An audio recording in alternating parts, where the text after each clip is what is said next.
tell her afterwards.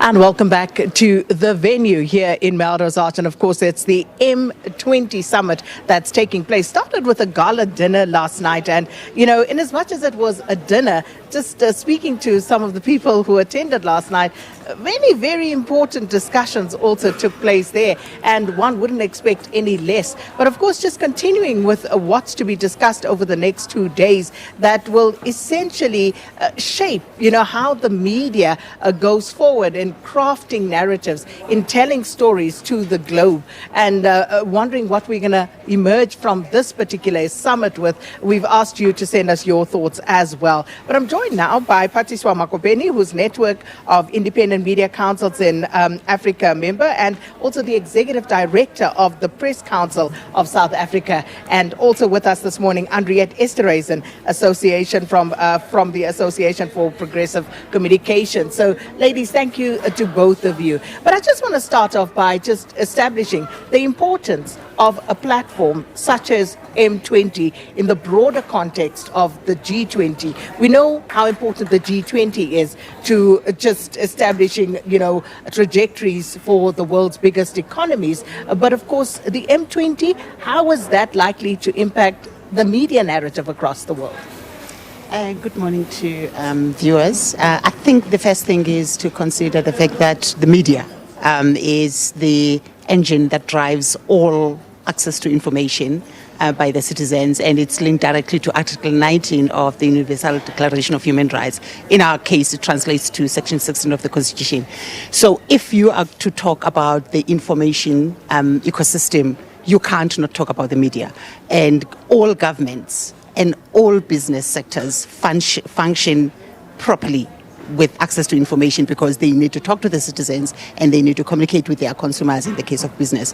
So it's quite important that the media is very much part of the conversations that are taking place where G20 is concerned, because we actually need to get support as the media from the governments and from the businesses that are going to be taking part in the conversations.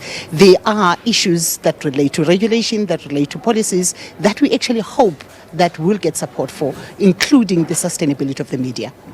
And those are, of course, key, Anriette. And Phathiswa speaks about regulation and policy. Regulators and policymakers will also be in the room. So how are we hoping that discussion would go so that there is actually a change moving beyond this particular summit? I think that's precisely what we need. I think we need a paradigm shift. I think there's a tendency for policymakers and regulators to look at a new technology or a new challenge, such as dis or misinformation, and then they try and regulate to fix it, instead of really taking on board that media, information and communications are not afterthoughts to democracy and social and economic development. They're the engine, as you said. And I think that if they don't actually develop a holistic perspective, to a technology-neutral perspective, to regulation that's pro-human rights and pro-development and pro-global south, they'll continuously be playing catch-up and trying to regulate AI or trying to regulate for the so-called fourth industrial revolution, instead of homing in on the fundamentals of what regulation should give us, which is an enabling environment for diversification of markets, local media, local communications, local access to the internet, and digital equality. And Phathiswa, just looking at the fact that this inaugural M20 Summit is taking place in Johannesburg at the southern tip of Africa, the voice of Africa, is there any significance to this in terms of amplifying not just the voice of Africa, but the global south? Because let's be honest, when it comes to narratives out there, generally we lag behind. If you look at Africa, you did mention the Network of Independent Media Councils. I chair that platform, and it's a newly launched kind of setup. And it's out of realizing the need to coordinate, because just taking disinformation is actually a transnational problem. And by and large, our kind of regulation that exists, whether it's statutory or self-regulatory, it's still local, and yet you're dealing with a transnational problem. So it starts there. So there is coordination that is taking place already on the continent, but we are cooperating with our counterparts in different parts of the global South system, because it is important that we take lessons from each other. and ensure that when we talk about the integrity of the information system, it cuts across the levels, whether you talk about global north and global south. At this point, digital platforms have made it unnecessary to even talk about the north and south. Yes, we know that it exists in terms of the inequalities and all the things that we see, but it's important to think about the fact that digital platforms have literally flattened the globe as it works. And Anriette, just to continue on that point, but also bringing in, if we look at the banner, media integrity, is at the center of this. Media credibility is quite a big topic and an important one. But it's not just, the credibility, it's also the independence and continued independence of the media. Yes, and in fact, you've just said what I wanted to say, which is that's why this is such a powerful opportunity for us in Africa, because African governments, and let's hope M20 sends a strong message to governments everywhere, but particularly to Africa, will never achieve information integrity if they don't have media sustainability and media integrity. And we do not have that on the African continent. We don't have enough independence, we don't have enough sustainability, we don't have enough diversity. And so if M20 can send the message that the path to addressing the challenges of information and integrity and achieving it and maintaining it, it has to be through a free, strong and independent media. So integrity, independence, and all of those almost become a nice to have when access is a problem and infrastructure is a problem. We haven't even touched on funding, Phathiswa. Yeah, it is. Someone said at a conversation we had over the weekend that actually the media, in terms of financial viability, is in ICU, and it is true. But it is odd that this is one sector that actually makes all other sectors work. But no one is paying attention to the funding of the media, and we can't not do without the media.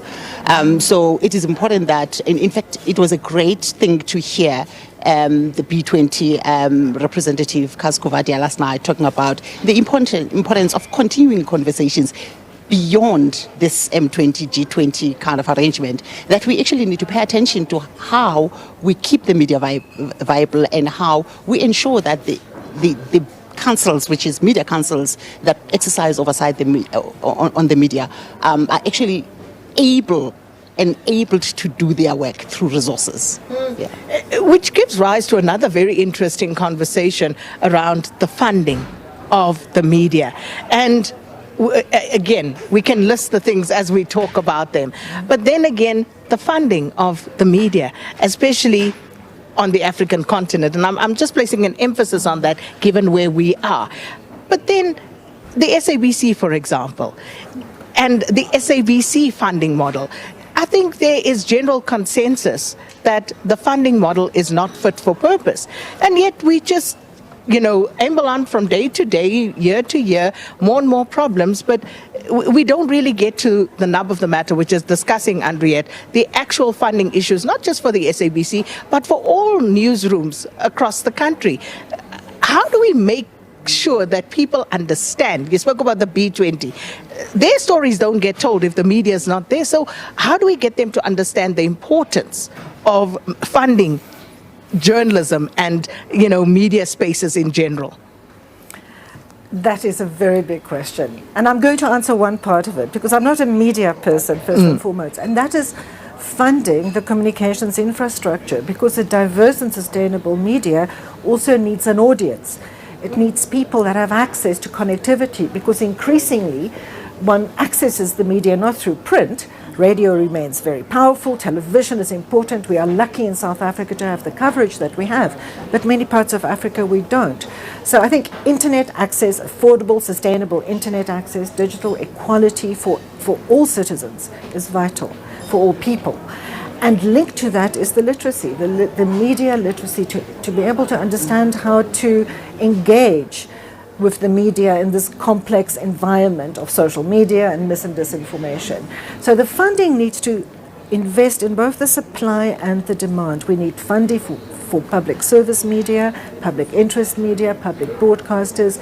We need private funding for independent media, and we need community media that receives support from the state, from philanthropy. So the more diverse that landscape is, I think, ultimately the more sustainable it will be.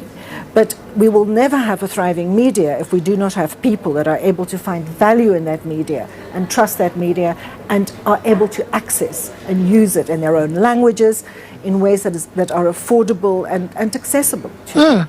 Phathiswa, how does the media remain independent, for example, and have to deliver on a public service mandate in the case of the SABC without funding? Proper funding model that is funded by the government, because how do you not become beholden to private interests who would be funding? Absolutely.